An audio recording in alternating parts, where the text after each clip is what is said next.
Hello students, this is Shailendra Pandey. Welcome to Arihant publications YouTube channel. आज के इस वीडियो में हम लोग बात करने वाले हैं बोर्ड एग्जाम 2022 में होने वाले सारे चेंजेस के बारे में। सीबीएसई बोर्ड ने बहुत सारे चेंजेस आप लोग के लिए कर दिए हैं। हालांकि ये सारे ही चेंजेस आपके लिए बहुत ज्यादा हेल्पफुल साबित होने वाले हैं। सीबीएसई 2022 का जो एग्जामिनेशन होगा वो मॉडरेशन पॉलिसी पर बेस्ड है, जिसमें 3 मेन पॉइंट्स हैं। सबसे पहला जो मेन पॉइंट है वो है आपका रेशनलाइज्ड सिलेबस। सीबीएसई ने सिलेबस को 70% तक रिड्यूस पहले ही कर दिया था, लेकिन इस बार एक नया सिस्टम आ गया है कि आपके जो एग्जामिनेशंस हैं वो 2 बार होने वाले हैं। जी हां, 2 बार आपके एग्जामिनेशंस होने वाले हैं। ये बिल्कुल मत सोचिएगा कि आप बोर्ड एग्जामिनेशन से बच जाएंगे इस बार, लेकिन हां, आपके लिए सिस्टम को काफी इजी कर दिया गया है। टर्म 1 एग्जाम होगा और फिर टर्म 2 एग्जाम होगा। तीसरी चीज यहां पर है इंटरनल असेसमेंट के बारे में। तो आइए फिजिक्स सब्जेक्ट में बोर्ड एग्जामिनेशन क्लास 12th के स्टूडेंट्स के लिए क्या क्या चेंजेस हैं, वो सारे चेंजेस हम लोग यहां पर डिस्कस करने वाले हैं। सबसे पहले स्टार्ट करते हैं क्लास 12th फिजिक्स में कि आपके सिलेबस क्या क्या है, आपको क्या क्या पूछा जाने वाला है। तो सबसे पहला आपका यूनिट 1 है, जिसको हम लोग इलेक्ट्रोस्टैटिक्स कहते हैं। फर्स्ट चैप्टर है आपका इलेक्ट्रोस्टैटिक्स। इलेक्ट्रोस्टैटिक्स में आपका chapter 1 electric charges and fields, chapter 2 electrostatic potential and capacitance, ये दोनों चैप्टर्स कंसीडर्ड हैं। यूनिट 2 में जो कि करंट इलेक्ट्रिसिटी है, इसमें आपका चैप्टर 3 करंट इलेक्ट्रिसिटी कंसीडर्ड है। Unit 3 magnetic effects of current and magnetism, ये भी आपका कंसीडर्ड है, जिसमें चैप्टर 4 और चैप्टर 5। चैप्टर 4 यानी कि moving charges and magnetism, chapter 5 यानी कि मैग्नेटिज्म एंड मैटर। ये 5 चैप्टर्स आपके कंसीडर्ड हैं यूनिट 3 तक। उसके बाद यूनिट 4, ये 4 ही यूनिट आपसे टर्म 1 के एग्जामिनेशन में पूछा जाने वाला है। टर्म 1 के एग्जामिनेशन के यूनिट 4 यानी कि electromagnetic induction and alternating currents में chapter number 6 and chapter number 7, electromagnetic induction and alternating currents. इसका मतलब हो गया कि टर्म 1 का जो आपका एग्जामिनेशन है, टर्म 1 एग्जामिनेशन में आपके टोटल 7 चैप्टर्स पूछे जाने वाले हैं। आपसे टोटल 7 चैप्टर्स के बारे में बात किया जाएगा, और ये ऑल 7 चैप्टर्स आपकी जो एनसीईआरटी बुक है उसमें देख सकते हैं। एनसीईआरटी बुक में इसके बारे में फुल डेप्थ में डिटेल सारी चीजें हैं, फुल ऑन वहां से आप स्टडी कर सकते हैं। और ये 7 चैप्टर्स आपसे पूछे जाने वाले हैं सीबीएसई बोर्ड एग्जाम 22 के टर्म 1 पेपर में। अब आइए टर्म 2 का सिलेबस देखते हैं जल्दी से। उसके बाद और भी बहुत सी बातें करनी है और भी बहुत से चेंजेस के बारे में हम लोग को डिस्कशन करना है। इसके बाद देखिए टर्म 2 में आपका यूनिट 5 आता है, जिसमें इलेक्ट्रोमैग्नेटिक वेव्स आपको पढ़ना है, chapter number 8 that is electromagnetic waves. Unit 6 में आता है ऑप्टिक्स, जिसमें 2 चैप्टर्स हैं, एक रे ऑप्टिक्स और एक वेव ऑप्टिक्स। तो ray optics and optical instruments और साथ ही साथ वेव ऑप्टिक्स, ये वाला पूरा चैप्टर कंसीडर्ड है। इसके बाद आता है आपका unit 7 dual nature of radiation and matter. Radiation and matter के बारे में chapter number 11 that is dual nature of radiation and matter, ये भी आ गया। तो कितने चैप्टर्स हो गए बच्चों? 1, 2, 3 एंड 4। ये आपका 5th चैप्टर है, 6th चैप्टर है, 7th चैप्टर है। अल्टीमेटली इस बार फिर से टोटल आपके 7 चैप्टर्स होने वाले हैं। अगेन टर्म 2 में भी आपके 7 चैप्टर्स होने वाले हैं, और इसमें चैप्टर नंबर 12 है आपका एटम्स, चैप्टर नंबर 13 है आपका न्यूक्लियाई, चैप्टर नंबर 14 है semiconductor electronics, material devices and simple circuits. तो ये टोटल 7 चैप्टर्स आपसे पूछे जाने वाले हैं सीबीएसई के बोर्ड एग्जामिनेशन 22 टर्म 2 पेपर में। टर्म 1 पेपर आपका होगा नवंबर दिसंबर के मंथ में, जबकि टर्म 2 का जो आपका पेपर है वो मार्च अप्रैल के मंथ में होने वाला है। तो आइए बच्चों, अब हम लोग देखते हैं कौन सा पार्ट आपके सिलेबस में, जो मैंने आपसे स्टार्टिंग में कहा मॉडरेशन पॉलिसी के हिसाब से 70% सिलेबस आने वाला है। तो 70% सिलेबस का मतलब यह हुआ 30% सिलेबस को हटाया गया है। तो आइए देखते हैं कौन कौन से टॉपिक्स को आपके चैप्टर में से रिड्यूस कर दिया गया है, यानी कि डिलीट कर दिया गया है, जिसके बारे में आप लोग को बिल्कुल टेंशन फ्री हो जाना है। ये बिल्कुल भी आपसे पूछा नहीं जाएगा। तो सबसे पहला है आपका chapter number 1, that is electric charges and fields. इस चैप्टर में से uniformly charged thin spherical shell की इलेक्ट्रिक फील्ड इनसाइड और outside.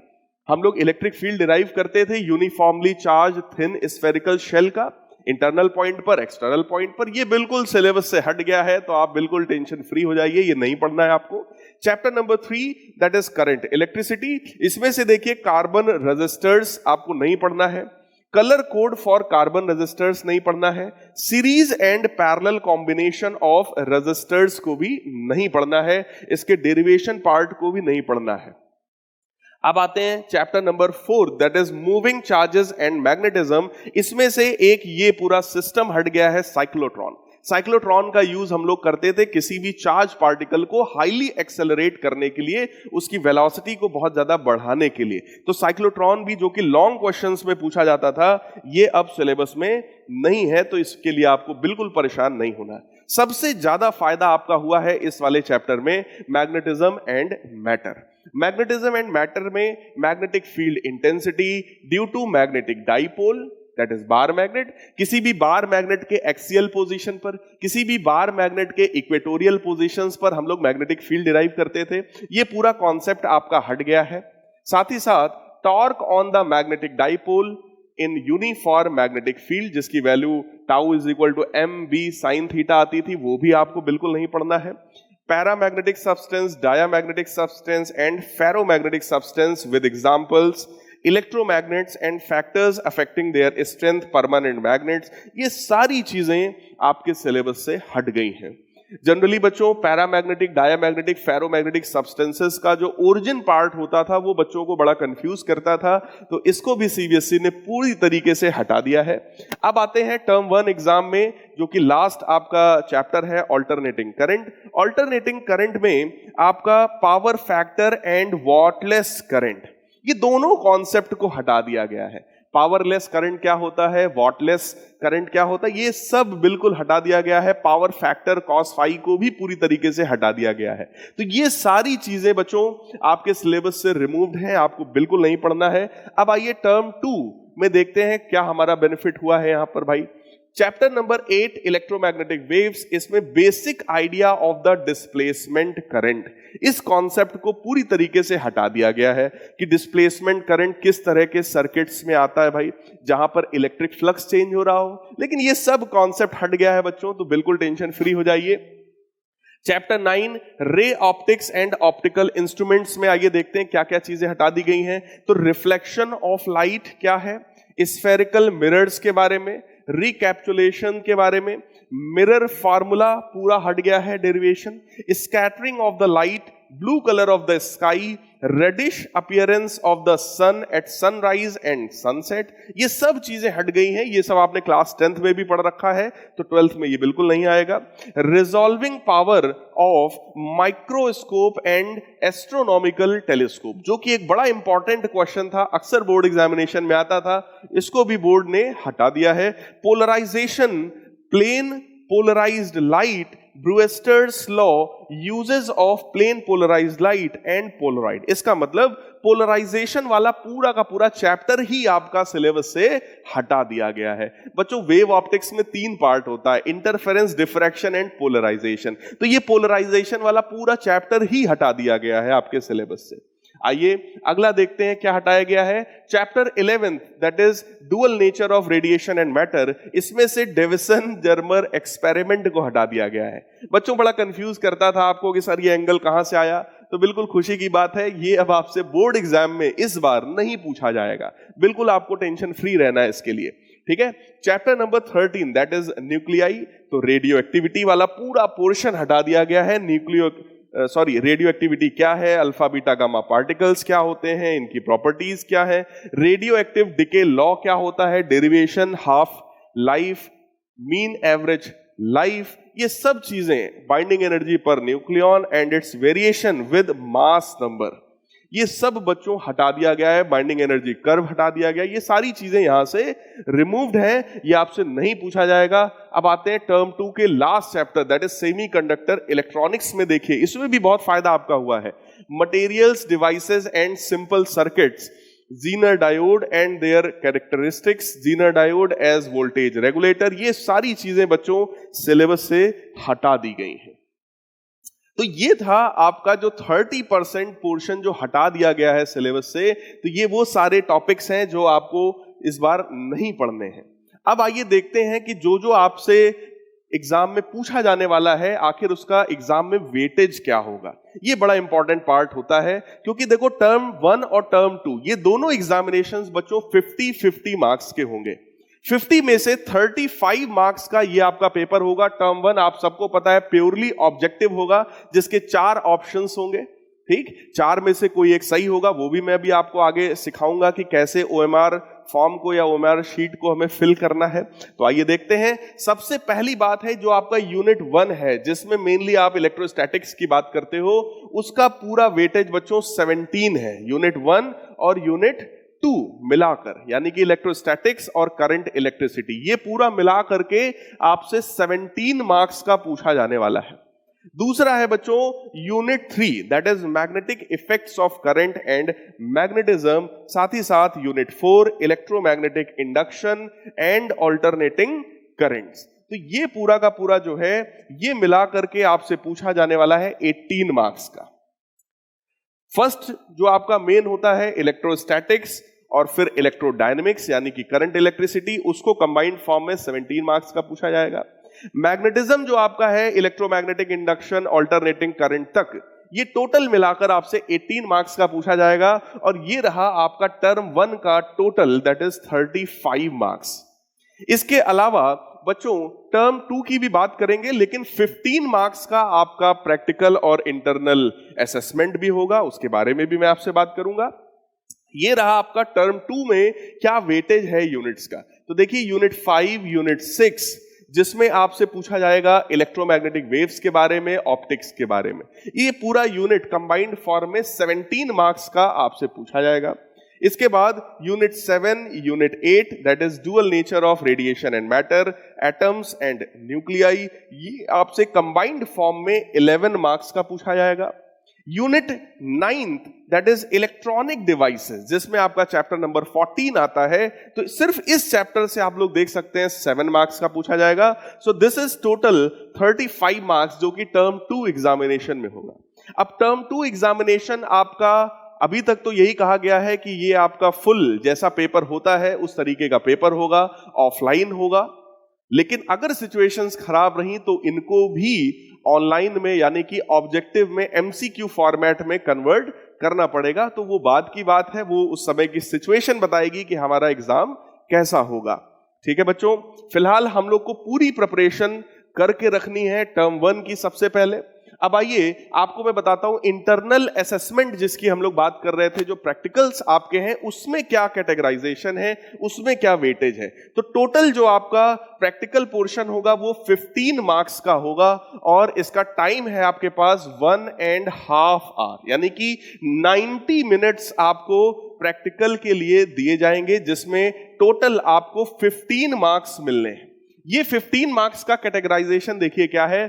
2 experiments to be performed by the student at the time of examinations। आपको 2 एक्सपेरिमेंट करके दिखाने होंगे जो कि 8 मार्क्स के हैं। इसके बाद आपको practical record experiments and activities, जो आपने रिकॉर्ड बनाया होगा उसके आपको 2 मार्क्स मिलने वाले हैं। Viva on the experiment and activities, जो वाइवा होगा उस वाइवा के टोटल बच्चों 5 मार्क्स हैं। तो 8 मार्क्स, 2 मार्क्स एंड 5 मार्क्स, ये कंबाइंड फॉर्म में 15 बनता है। तो 35 मार्क्स का आपका MCQ बेस्ड ऑनलाइन टेस्ट होगा, 15 मार्क्स का ये इंटरनल असेसमेंट होगा। This is your term 1 paper जो कि 50 मार्क्स का होगा।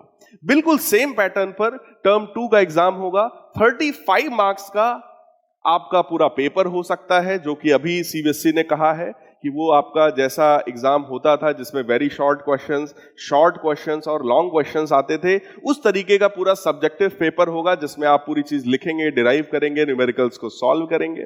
ठीक, तो वो आपका सेकंड एग्जामिनेशन होगा 35 मार्क्स का। और टर्म 2 में भी 15 मार्क्स, सेम इसी पैटर्न पर 15 मार्क्स का आपका इंटरनल असेसमेंट होगा। अब आइए आगे देखते हैं भाई कि प्रिपरेशन एंड प्रैक्टिस टिप्स क्या हैं। सबसे ज्यादा बच्चों का डिमांडिंग क्वेश्चन यही है कि सर जो एमसीक्यूज हैं वो एमसीक्यूज हम कैसे प्रिपेयर करें। तो बच्चों एमसीक्यूज के लिए हमारे अरिहंत पब्लिकेशन में सबसे बढ़िया बुक है ऑल इन वन। आप उस ऑल इन वन बुक को देखिए, उसमें ढेर सारे क्वेश्चंस आपको एनसीईआरटी बेस्ड मिलेंगे। और जैसा कि मैंने कहा एनसीईआरटी बेस्ड, इसका मतलब है सबसे बढ़िया प्रिपरेशन टिप्स ये है कि आपके सारे कॉन्सेप्ट्स सबसे पहले स्ट्रांग होने चाहिए और एनसीईआरटी बुक की एक एक लाइन आपको अच्छे से पढ़ना है। एक्सरसाइज के जो क्वेश्चंस हैं उसको आप सॉल्व करिए, क्योंकि ऑब्जेक्टिव क्वेश्चंस आने हैं। बहुत ज्यादा टफ पेपर नहीं होता है, लेकिन हाँ कॉन्सेप्चुअल हो जाता है, क्योंकि टू द पॉइंट आपसे कोई एक चीज पूछी जाती है, उसके 4 ऑप्शंस होते हैं। ठीक है, तो बच्चों यही टिप है कि आपको एनसीईआरटी बुक जो आपकी है वो आपको थॉरोली प्रिपेयर करनी है। उसकी एक एक लाइन इस बार बहुत इंपॉर्टेंट हो जाने वाली है, क्योंकि पेपर आपका ऑब्जेक्टिव होगा। अब आते हैं कि जो ओएमआर शीट हमें मिलेगा, उस ओएमआर शीट को हम कैसे फिल करेंगे। तो बच्चों ओएमआर शीट को फिल करने का तरीका देखिए। कोई भी जो ओएमआर शीट होती है, ये मैंने एक एग्जांपल लिया है, ये एग्जैक्ट नहीं है कि यही आएगा ओएमआर शीट, वो थोड़ा सा चेंज भी हो सकता है। यहां पर देखो सबसे पहले आपसे कहा गया स्टूडेंट का नेम बताइए। तो सबसे पहला काम बच्चों आप लोग क्या करेंगे, अपना नेम अगर आपसे वहां पूछा जाता है तो आप अपने नेम को यहां पर फिल करेंगे। तो नेम जैसे फॉर एग्जांपल मान लीजिए मैं अपना नाम फिल कर रहा हूं शैलेंद्र, SHAILENDRA, ठीक, शैलेंद्र पांडे। पूरा नाम यहां पर बच्चों फुल किया जाता है PANDEY।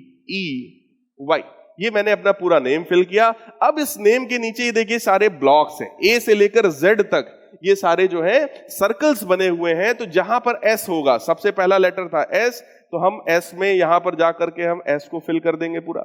इसके बाद देखिए अगला है H, तो ये देखिए मैंने H को फिल कर दिया पूरी तरीके से बच्चों इसको फिल किया जाता है। A, तो हम यहां पर A को फिल कर देंगे। ऐसे ही I है तो हम यहां पर I को फिल कर देंगे। बिल्कुल इसी तरीके से L को फिल कर देंगे, है ना, बिल्कुल एकदम साफ सुथरा इसको अच्छे से फिल करना। अब देखिए यही चीज अगर आपका ऑनलाइन होगा तो आपको वहां पर जाकर सिर्फ क्लिक करना होगा। ठीक है, आपको सिंपल वहां पे क्या करना होगा, क्लिक करना होगा। आप जैसे ही क्लिक करेंगे वो सर्कल जो है आपका वो सेलेक्ट हो जाएगा। ठीक है, तो इस तरीके से आप एक एक जो सर्कल है उसको पूरा भरेंगे। मैं आपको सिर्फ नेम तक का भर के दिखा दे रहा हूं, शैलेंद्र। इसी तरीके से हम लोग पांडे भी फिल करेंगे। तो सबसे पहली चीज हो गई कि जो हमारा नेम है वो नेम हम फिल करेंगे। पांडे के नीचे भी बिल्कुल इसी तरीके से आप फिल करोगे।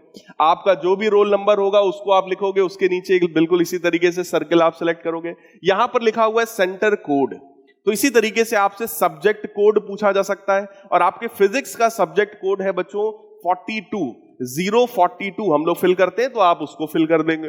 बिल्कुल इसी तरीके से देखिए आपकी कैटेगरी क्या है, general, OBC 1, OBC 2, SC ST PH जो भी है वो आप फिल करेंगे। मोबाइल नंबर अगर पूछा जाता है तो उसको आप वहां पर फिल करेंगे। इसके बाद ये मेन पोर्शन आ जाता है जिसमें आपको क्वेश्चंस के ऑप्शंस फिल करने, क्योंकि सारे क्वेश्चन टर्म 1 के 35 मार्क्स के सारे क्वेश्चंस आपके पास ऑब्जेक्टिव आने वाले हैं प्यारे बच्चों। तो ऑब्जेक्टिव क्वेश्चंस जैसे हैं, अब फर्स्ट क्वेश्चन है तो इसके 4 ऑप्शंस हैं ABCD या 1 2 3 4। तो मान लीजिए अगर फर्स्ट क्वेश्चन में आपने थर्ड सही किया, मतलब C को आप मान रहे हो कि C ऑप्शन आपका करेक्ट है, तो आप क्या करोगे, आप C वाले पे यानी थर्ड वाले पर आप इस तरीके से सर्कल बनाओगे।